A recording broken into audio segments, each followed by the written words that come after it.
island of Corsica, French for 200 years.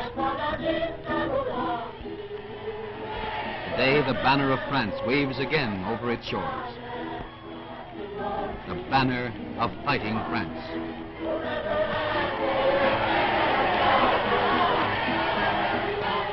The Corsicans did not wait for the landing of Allied troops to clean their island of the Italians and Germans. Guerrilla bands, organized and fighting against the invaders, took matters into their own hands.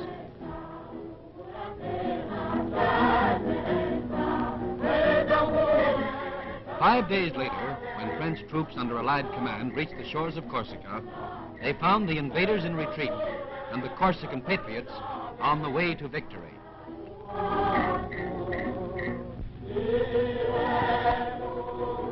On all the battlefields where the fate of France was at stake, the islanders have generously shed their blood. During the First World War, 40,000 of them fell in battle. This is the young, determined face of Corsica. Corsica's history has been a long fight against invaders. The somber black dress of the women is a reminder of the vow taken by the girls of Corsica in the 18th century, never to marry rather than to bear children born to slavery. Every Corsican city has a heroic past. During the 15th century, King Alfonso of Aragon besieged the city of Bonifacio, more a citadel than a city, with a great fleet and a powerful army. The siege lasted 6 months, from August to January, and so furiously did the men and women of Bonifacio defend their city that the powerful King of Aragon was forced to abandon the fight.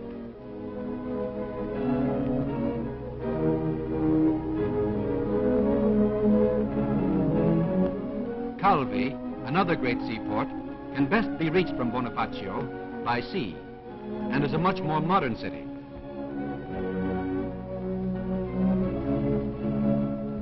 Calvi is one of several cities claiming to be the birthplace of Columbus. Corte, capital of the island during the 18th century, has always been the center of Corsican resistance to Italian domination. In the square is a statue of Pascal Paoli, one of Corsica's great national heroes. Paoli led the Corsicans in their fight against the Genoese in the 18th century. The Greeks had a name for Corsica, Caliste, the most beautiful they called her.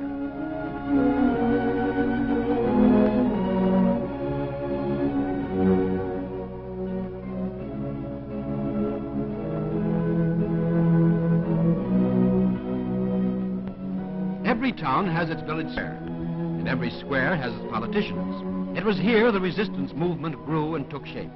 And it was here, after the island had been freed, that candidates and issues for new municipal authority were discussed.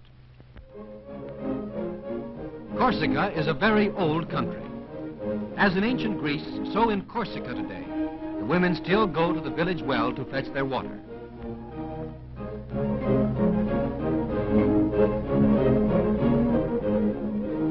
So the yarn from the sheep is still slowly carded by hand. The cloth is used to make heavy overcoats called pelone for the heads of the family.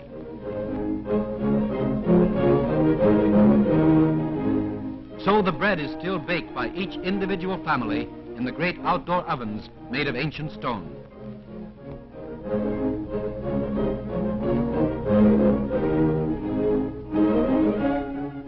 And so the milk from the goats is used to make a special cheese called bruccio. For a certain young Corsican called Napoleon Buonaparte, this cheese was part of his daily diet, just as it is for young Corsicans today. This railroad leads to a section of Corsica rich not only in the historical past, but in the events of the historical present. This bridge no longer exists. The Nazis have blown it to bits.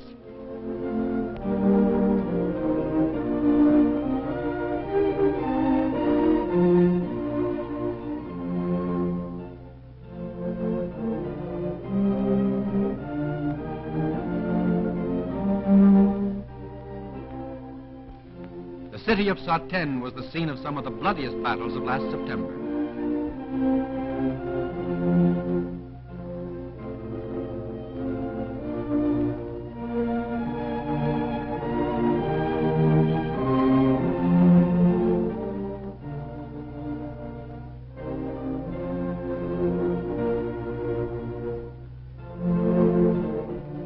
Bastia is the largest city of Corsica.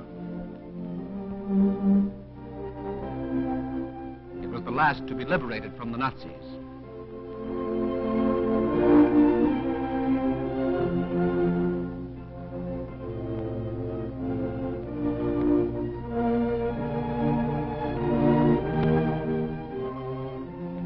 Here is Ajaccio, capital of Corsica,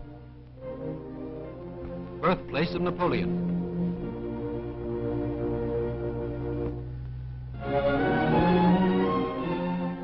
Not far from Ajaccio is Bastia, where Sampiero Corso, the best-loved Corsican hero, was born. In the 16th century, he fought against the Genoese to make Corsica free. And now, once again, freedom has returned to Corsica.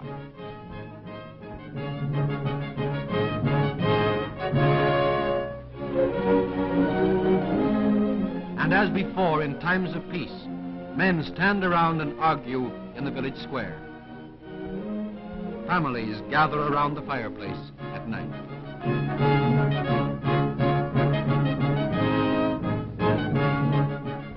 And the huntsman moves silently through the maquis, his rifle cocked, again on the lookout for wild game rather than Nazis.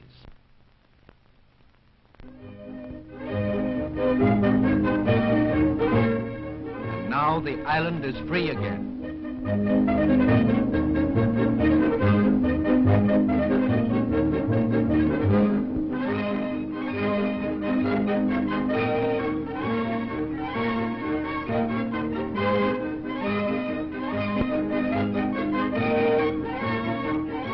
Today, Corsica's young people dance again.